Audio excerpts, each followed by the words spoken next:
नमस्कार। मेरा पूरा देश सुन रहा है।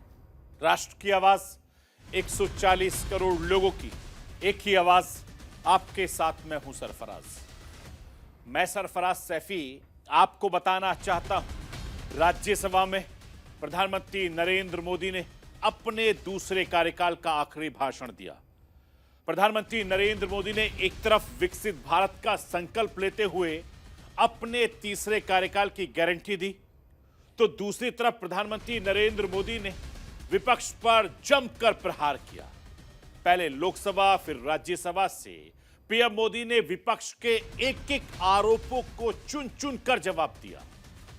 अगले 5 साल में हिंदुस्तान को विकास की ऊंचाइयों पर पहुंचाने की गारंटी दी। प्रधानमंत्री नरेंद्र मोदी ने तीसरे कार्यकाल यानी मोदी 3.0 की भविष्यवाणी भी कर दी है। प्रधानमंत्री नरेंद्र मोदी ने सदन में अपने आखिरी भाषण में क्या क्या कहा है, आज आपको राष्ट्र की आवाज के जरिए बताने, दिखाने, समझाने की कोशिश करूंगा। विपक्ष को मात देने के लिए हर मोर्चे पर प्रधानमंत्री नरेंद्र मोदी तैयार है। प्रधानमंत्री नरेंद्र मोदी लोकसभा चुनाव से पहले बीजेपी के लिए 370, एनडीए के लिए 400 प्लस का टारगेट सेट कर दिया। अब विपक्ष पीएम मोदी के नारे को उनका अहंकार बता रहा है। भारतीय जनता पार्टी इसे आत्मविश्वास बता रही है। लेकिन सबसे बड़ा सवाल यह है कि 2024 के लोकसभा चुनाव में बीजेपी 370, एनडीए के 400 पार सीटों का सपना कैसे साकार होगा। प्रधानमंत्री नरेंद्र मोदी ने बीजेपी के लिए 370 सीटों का कैलकुलेशन कैसे किया, आज राष्ट्र की आवाज के जरिए आपको यह भी बताऊंगा। प्रधानमंत्री नरेंद्र मोदी ने लोकसभा राज्यसभा में अपने दूसरे कार्यकाल के आखिरी भाषण में कई अहम मुद्दे उठाए। पीएम मोदी ने सदन में विपक्ष पर चुन चुनकर वार किया है। पीएम ने भ्रष्टाचार से लेकर परिवारवाद तक प्रहार किया है। पीएम मोदी ने परिवारवाद के बहाने नेहरू से लेकर इंदिरा गांधी और फिर राहुल गांधी तक जबरदस्त तरीके से वार किया है। सदन में प्रधानमंत्री ने परिवार का मतलब भी समझाया है। वो मतलब क्या है, राष्ट्र की आवाज के जरिए आज आपको दिखाऊंगा। मैं अपने हिंदुस्तान के कोने कोने की आवाज को दिल्ली तक पहुंचाता हूं। दिल्ली की आवाज को देश दुनिया के कोने कोने तक पहुंचाता हूं। नेताओं की आवाज को मैं आम लोगों तक पहुंचाता हूं। आम लोगों की आवाज को मैं अपने देश के हुक्मरानों तक पहुंचाता हूं। आपकी आवाज से मिलती है मेरी आवाज और बन जाती है राष्ट्र की आवाज।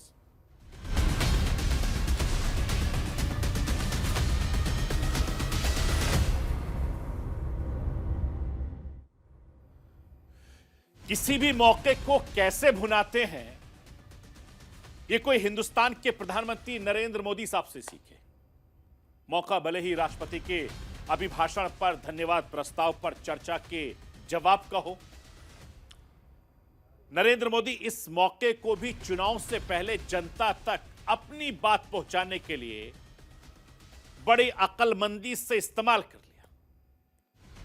प्रधानमंत्री नरेंद्र मोदी ने लोकसभा चुनाव से ठीक पहले सदन में अपने 10 साल के कार्यकाल की कामयाबियों को गिनाया। आगे उनकी सरकार क्या करना चाहती है, यह मंशा भी हिंदुस्तान के सामने रखी, वो भी देश की संसद से। हिंदुस्तान के सामने विजन भी पेश किया। अपने तीसरे कार्यकाल की भविष्यवाणी भी नरेंद्र मोदी साहब ने कर दी है। मैं आपको नरेंद्र मोदी को सुनवाना चाहता हूं कि सदन में उन्होंने क्या भविष्यवाणी की है। पहले आप सुनिए। हमारी सरकार का तीसरा टर्म दूर नहीं है।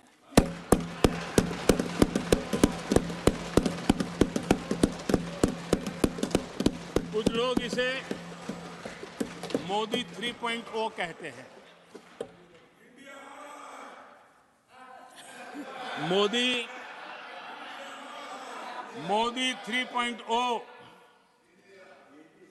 विकसित भारत की नींव को मजबूत करने के लिए पूरी शक्ति लगा देंगे।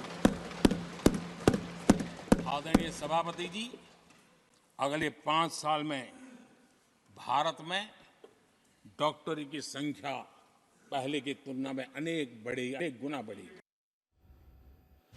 मैं आपको ये बताना चाहता हूं कि प्रधानमंत्री नरेंद्र मोदी ने अपने भाषण में हिंदुस्तान के विकास यात्रा में मोदी सरकार का योगदान, भविष्य के रूपरेखा भी खींच दी है। प्रधानमंत्री नरेंद्र मोदी ने अगले 5 साल में हिंदुस्तान को विकास की ऊंचाइयों पर पहुंचाने की गारंटी दी है। मैं राष्ट्र की आवाज के जरिए आपको यह बताना चाहता हूं कि पीएम मोदी ने अगले 5 साल के लिए क्या रोड मैप रखा है, उसको जरा समझना बहुत जरूरी है। गरीबों को मुफ्त घर में उनको घर मिलेगा, शौचालय बनेंगे, नल जल, अनाज और इलाज की गारंटी दी है। किसानों को सम्मान निधि मिलेगी, स्टोरेज तकनीकी नैनो खाद की गारंटी दी है। सोलर पावर से जीरो बिजली, घर घर को पाइप से गैस की गारंटी दी है। बुलेट ट्रेन से लेकर सेमी कंडक्टर, ग्रीन हाइड्रोजन से लेकर नेचुरल फार्मिंग तक, ये तमाम हिंदुस्तान को गारंटी दी अगले 5 साल में। मैं आपको यह भी बताना चाहता हूं कि प्रधानमंत्री नरेंद्र मोदी ने राज्यसभा में न सिर्फ अपने तीसरे कार्यकाल का खाका खींचा, विपक्ष की आलोचना भी खुलकर की। पहले लोकसभा में और उसके बाद राज्यसभा में प्रधानमंत्री नरेंद्र मोदी ने राज्यसभा में अपने भाषण के दौरान कांग्रेस पर एक बार फिर जबरदस्त तरीके से हमला किया है। पीएम मोदी के भाषण का केंद्र आरक्षण का मुद्दा था, जिस पर कांग्रेस इस वक्त आक्रामक है। पीएम मोदी ने राज्यसभा में कांग्रेस के इस आक्रमण पर चुन चुन कर जवाब दिया है, वो भी बड़े तरीके से। नेहरू के कथित आरक्षण विधेयक से लेकर बाबा साहब अंबेडकर के अपमान के मुद्दे पर भी कांग्रेस को जमकर घेरा है। पहली आदिवासी राष्ट्रपति द्रौपदी मुर्मू के चुनाव से लेकर अति पिछड़े सीताराम केसरी के अपमान तक के मुद्दे पर कांग्रेस को प्रधानमंत्री नरेंद्र मोदी ने जमकर कोसा है। मैं राष्ट्र की आवाज के जरिए हिंदुस्तान के प्रधानमंत्री नरेंद्र मोदी को सुनवाना चाहता हूं। सुनिए किस तरीके से प्रधानमंत्री नरेंद्र मोदी कांग्रेस पर हमलावर हो रहे हैं। नेहरू जी ने कहा, मतलब पत्थर की लकीर उनके लिए, दिखावे के लिए आप कुछ भी कहें, लेकिन आपकी सोच ऐसे कई उदाहरणों से सिद्ध होती है। मैं अनगिनत उदाहरण देख सकता हूं, लेकिन मैं एक उदाहरण जरूर देना चाहता हूं, और वह उदाहरण मैं जम्मू कश्मीर का देना चाहता हूं। कांग्रेस ने जम्मू कश्मीर के एससी, एसटी, ओबीसी को 7 दशकों तक उनके अधिकारों से वंचित रखा। मैं आपको यह बताना चाहता हूं, राहुल गांधी इन दिनों भारत जोड़ो न्याय यात्रा पर निकले हुए हैं। न्याय यात्रा के दौरान राहुल गांधी लगातार मोदी सरकार पर निशाना साध रहे हैं। जातिगत जनगणना की बात करते हैं राहुल गांधी, जिसकी जितनी संख्या भारी उसकी उतनी हिस्सेदारी का नारा बुलंद कर रहे हैं राहुल गांधी। और राहुल गांधी लगातार ओबीसी की बात करते हैं, जिसमें एससी एसटी आरक्षण बढ़ाने की बात भी कर रहे हैं। इसके अलावा आरक्षण पर 50% लिमिट को खत्म करने की बात कर रहे हैं। प्रधानमंत्री नरेंद्र मोदी ने आरक्षण के मुद्दे पर अपने हमलों से कांग्रेस के हथियार की धार को खत्म करने की कोशिश की है। मैं आपको यह भी बताना चाहता हूं कि 2014 में अब की बार मोदी सरकार का नारा गूंजा था। 2019 में फिर एक बार मोदी सरकार का नारा गूंजा, और इस बार 2024 के चुनाव से पहले मोदी सरकार ने बीजेपी एनडीए का टारगेट सेट कर दिया है। इस बार एनडीए 400 पार का नारा दिया है, और यह नारा कोई नया नहीं है, खुद प्रधानमंत्री नरेंद्र मोदी ने दिया है। प्रधानमंत्री नरेंद्र मोदी ने संसद में हिंदुस्तान को बताया कि लोकसभा चुनाव में एनडीए गठबंधन कितनी सीटें जीतने वाला है। पीएम मोदी ने बीजेपी के लिए भी सीटों का टारगेट सेट कर दिया है। पीएम मोदी ने बताया कि इस बार आम चुनाव में उनकी जीत का लक्ष्य कितना बड़ा है। सवाल यह उठता है कि 2024 के लोकसभा चुनाव में बीजेपी 370, एनडीए के 400 पार सीटों का सपना कैसे साकार होगा, क्योंकि साल 2019 के लोकसभा चुनाव में बीजेपी ने 303 सीटें जीती थी। इस हिसाब से पीएम मोदी के टारगेट को हासिल करने के लिए बीजेपी को 2019 की तुलना में इस बार 67 सीटें ज्यादा जीतनी होंगी और एनडीए को भी अपना आंकड़ा पिछली बार के मुकाबले बढ़ाना होगा। मैं आपको यह बताना चाहता हूं कि आखिर एनडीए के 400 पार का गणित क्या है, बीजेपी और उसके गठबंधन के सहयोगी दलों को किन राज्यों में फायदा होगा, किन राज्यों में नुकसान होगा। प्रधानमंत्री नरेंद्र मोदी ने बीजेपी के लिए 370 सीटों का कैलकुलेशन कैसे किया है, यह राष्ट्र की आवाज के जरिए आपको सुनवाऊंगा, लेकिन उससे पहले नरेंद्र मोदी को सुन लीजिए आप। और आदरणीय अध्यक्ष जी, अब हमारी सरकार का तीसरा कार्यकाल भी बहुत दूर नहीं है। ज्यादा से ज्यादा 100-125 दिन बाकी है और अब की बार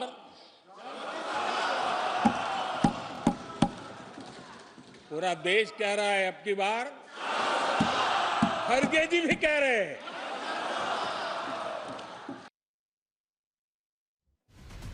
मैं आपको यह बताना चाहता हूं कि प्रधानमंत्री नरेंद्र मोदी के चेहरे पर बीजेपी 2014 और 2019 की चुनावी जंग को फतेह किया था। अब 2024 के चुनाव में एक बार फिर से बीजेपी प्रधानमंत्री नरेंद्र मोदी के चेहरे पर मोदी की गारंटी को लेकर चुनावी मैदान में है। पीएम मोदी इस बार के चुनाव में 400 प्लस की गारंटी दे रहे हैं। मैं राष्ट्र की आवाज के जरिए आपको यह बताना चाहता हूं कि पीएम मोदी के 400 सीटें जीतने का टारगेट क्या है, इसका पूरा गणित राष्ट्र की आवाज के जरिए आपको समझाना चाहता हूं, जरा समझिए। सबसे पहले ये जान लीजिए कि 2019 के चुनाव में बीजेपी कितनी सीटों पर चुनाव लड़ी थी। 2019 में भारतीय जनता पार्टी 435 सीटों पर चुनाव लड़ी थी, जिनमें से 303 सीटें जीती थी और 133 सीटों पर चुनाव हार गई थी।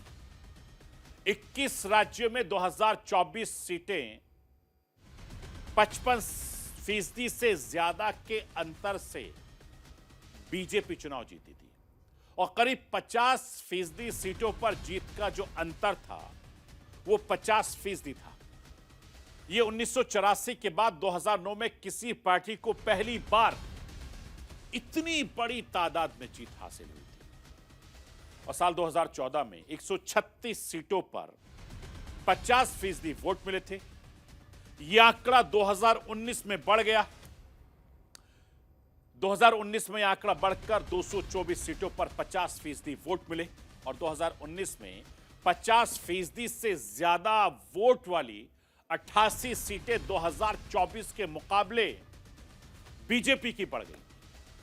यानी 2019 में 75 सीटों पर जीत का अंतर 1 लाख से पार था और 2019 में 210 सीटों पर 1 लाख से ज्यादा वोटों से बीजेपी को जीत मिली थी। 10,000 से कम अंतर से जीत वाली सीटें सिर्फ 10 थी और 2019 में 72 सीटों पर नंबर 2 पर थी बीजेपी। यानी 2019 में भारतीय जनता पार्टी को कुल 37% वोट मिले थे और बीजेपी की नजर 2024 में 50% वोट शेयर पर है। अगर 10% भी वोट स्विंग हुआ तो यह बीजेपी का आंकड़ा 370 तक पहुंच सकता है, जिसकी कोशिश, जिसकी गारंटी नरेंद्र मोदी और उनकी टीम कर रही है। मैं आपको यह बताना चाहता हूं कि बीजेपी के वोट स्विंग के कई वजह भी हैं। वो वजह क्या है वो आप अपनी स्क्रीन के जरिए समझिए। जिस वजह से नरेंद्र मोदी पूरा का पूरा बीजेपी कॉन्फिडेंट दिख रहा है, उसको समझना बहुत जरूरी है। मसलन इंडिया गठबंधन टूटने से वोट स्विंग हो सकता है, नीतीश कुमार का एनडीए के साथ आने से वोट स्विंग इसके अलावा राम मंदिर का भी फायदा भारतीय जनता पार्टी को मिलने की उम्मीद जताई जा रही है। यूसीसी पर बीजेपी माहौल बनाएगी जमकर, और ये 3 बड़े ऐसे मुद्दे हैं जिसको लेकर आने वाले वक्त में बहुत कुछ बदला देखा जा सकता है। और चुनाव में बीजेपी की कोशिश यह होगी कि नॉर्थ से लेकर दूसरे राज्यों में अपने पुराने प्रदर्शन को दोहराया जाए। जिन राज्यों में सीटों पर बीजेपी जीतती आई है, उन राज्यों में प्रदर्शन बेहतर रखा जाए। इसके अलावा जिन सीटों पर बीजेपी कमजोर है, उससे पहचान कर लिया जाए और कमजोर सीटों पर ज्यादा से ज्यादा सीटें जो जीतने की कोशिश हो रही है, जिस पर मशक्कत भी चल रही है। यही वजह है कि भारतीय जनता पार्टी इस बार किसी तरह का रिस्क लेने के मूड में बिल्कुल नहीं है। उत्तर पूर्व के साथ साथ इस बार बीजेपी का फोकस साउथ पर भी है। इसके अलावा एनडीए में सहयोगी दलों की तादाद लगातार बढ़ाई जा रही है, ताकि विपक्षी दल, खासतौर पर क्षेत्रीय दलों को भी किसी तरीके से बढ़त हासिल ना हो सके, बीजेपी अपने लक्ष्य को आसानी से पा सके। ये टारगेट भारतीय जनता पार्टी का है। मैं आपको यह भी बताना चाहता हूं कि प्रधानमंत्री नरेंद्र मोदी ने लोकसभा, राज्यसभा में विपक्ष पर चुन चुन कर हमला बोला है। प्रधानमंत्री नरेंद्र मोदी ने परिवारवाद पर जमकर बरसे हैं। प्रधानमंत्री नरेंद्र मोदी ने संसद में न सिर्फ परिवारवाद पर विपक्ष को घेरा, बल्कि परिवार का मतलब भी समझा दिया। प्रधानमंत्री नरेंद्र मोदी ने परिवारवाद के बहाने हिंदुस्तान की सबसे पुरानी कांग्रेस को कटघरे में खड़ा कर दिया है। और अपने भाषण में प्रधानमंत्री नरेंद्र मोदी ने जवाहरलाल नेहरू से लेकर इंदिरा गांधी, राहुल गांधी तक को निशाने पर लिया है। प्रधानमंत्री नरेंद्र मोदी ने राहुल गांधी पर निशाना साधते हुए कहा कि एक प्रोडक्ट को लॉन्च करने के चक्कर में कांग्रेस की दुकान पर ताला लगने वाला है। यह कहना था सदन में। प्रधानमंत्री नरेंद्र मोदी ने लोकसभा में कांग्रेस पर जबरदस्त तरीके से वार किया है। प्रधानमंत्री नरेंद्र मोदी ने राज्यसभा में तकरीबन 90 मिनट की स्पीच की शुरुआत कांग्रेस से की, अलग अंदाज में की, और मोदी अगले कार्यकाल के लिए राहुल गांधी से लेकर सरकारी कंपनियों के बंद होने के आरोप पर उन्होंने कहा है। कांग्रेस ने अपने युवराज को स्टार्टअप बना कर दिया है। ना वो लिफ्ट हो रहा है, ना ही वो लॉन्च हो रहा है। मैं राष्ट्र के आवाज के जरिए प्रधानमंत्री नरेंद्र मोदी को सुनवाना चाहता हूं। अपने युवराज को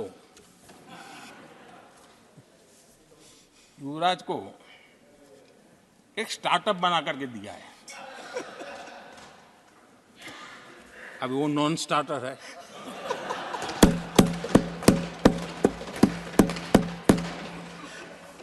न तो वो लिफ्ट हो रहा है, न वो लॉन्च हो रहा है।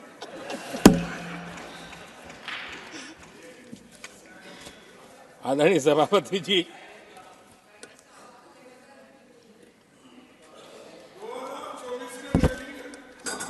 आप पिछली बार भी इतनी शांति से रहे हो तो कितना मजा आता। मैं आपको यह बताना चाहता हूं कि भारतीय जनता पार्टी परिवारवाद को लेकर हमेशा से कांग्रेस विपक्ष को घेरती रही है। हर मौके पर प्रधानमंत्री नरेंद्र मोदी खुद परिवारवाद पर चोट करते रहे, जिसके जवाब में विपक्ष भी बीजेपी पर आरोप लगाती रही है। और विपक्ष हमेशा से, चाहे राजनाथ सिंह हो या अमित शाह जो हो, बीजेपी नेताओं पर परिवारवाद को बढ़ावा देने का आरोप लगाती रही, जिसका जवाब प्रधानमंत्री नरेंद्र मोदी ने संसद में दिया है और परिवारवाद का मतलब भी समझा दिया है। मैं आपको नरेंद्र मोदी को एक बार फिर से सुनवाना चाहता हूं कि परिवारवाद के मायने क्या हैं। वो मोदी की जुबानी आप सुन लीजिए। अगर किसी परिवार में अपने बलबूते पर जन समर्थन से एक से अधिक अनेक लोग अगर राजनीतिक क्षेत्र में भी प्रगति करते हैं, उसको हमने कभी परिवारवाद नहीं कहा है। हम परिवारवाद की चर्चा वो करते हैं जो पार्टी परिवार चलाता है, जो पार्टी परिवार के लोगों को प्राथमिकता देती है, जो पार्टी के सारे निर्णय परिवार के लोग ही करते हैं, वो परिवारवाद है। न राजनाथ जी की कोई पॉलिटिकल पार्टी है, न अमित शाह की कोई पॉलिटिकल पार्टी है। और इसलिए मैं आपको यह भी बताना चाहता हूं कि परिवारवाद भारतीय राजनीति में हमेशा से नासूर की तरह रहा है। भले ही परिवारवाद के लिए सबसे ज्यादा निशाने पर कांग्रेस रही है, मैं राष्ट्रीय आवाज के जरिए आपको कुछ क्षेत्रीय वंशवाद को भी दिखाना चाहता हूं। देखिए किस राज्य में आज भी वंशवाद की राजनीति चल रही है। सबसे पहले आपकी टीवी स्क्रीन पर लालू प्रसाद यादव है, बिहार के लालू प्रसाद यादव, उनके परिवारवाद है, उनके बेटे भी हैं। मुलायम सिंह यादव उत्तर प्रदेश से आते हैं, मंत्री रहे हैं। चौधरी अजीत सिंह को भी आप देख रहे हैं। महाराष्ट्र में शरद पवार का परिवार हो या बाला साहब ठाकरे की बात हो, ये तमाम लोग हैं। चंद्रशेखर के परिवारवाद की भी उन्होंने जिक्र किया है। इसके अलावा जम्मू कश्मीर से फारूक अब्दुल्ला का परिवार हो, ये तमाम परिवारवाद की बात करें जिन्होंने अपने बेटों को सियासत में लॉन्च किया और सत्ता की गद्दी तक पहुंचाया, जिस पर नरेंद्र मोदी बार बार निशाना साधते हैं। हिंदुस्तान की राजनीति में ज्यादातर पार्टी ऐसी हैं जहां आज भी वंशवाद है। पीएम मोदी ने अपने परिवारवाद के बहाने कांग्रेस से लेकर दूसरे क्षेत्रीय दलों को भी जमकर घेरा।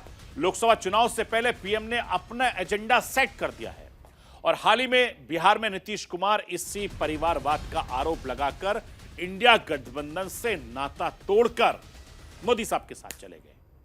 ये परिवारवाद पर जिस तरीके से निशाना साधा जा रहा है, ये चुनाव में एक बहुत अहम मुद्दा रहने वाला है और इस मुद्दे पर सियासत भी खूब होने वाली है, जिसका जिक्र हिंदुस्तान के प्रधानमंत्री नरेंद्र मोदी बार बार संसद से और संसद के बाहर करते रहे हैं। परिवारवाद को लेकर नरेंद्र मोदी हमेशा से मुखालफत करते रहे हैं और अपनी बातों बातों में उन्होंने कई बार कहा है कि उन्होंने बहुत मेहनत करने के बाद वो यहां तक पहुंचे। भारतीय जनता पार्टी में परिवारवाद की कोई जगह नहीं है। ये नरेंद्र मोदी का सदन से भी और सदन के बाहर भी बात है। तो ये थी राष्ट्रीय आवाज। बाकी खबरों के लिए आप बने रहिए न्यूज़ इंडिया के साथ।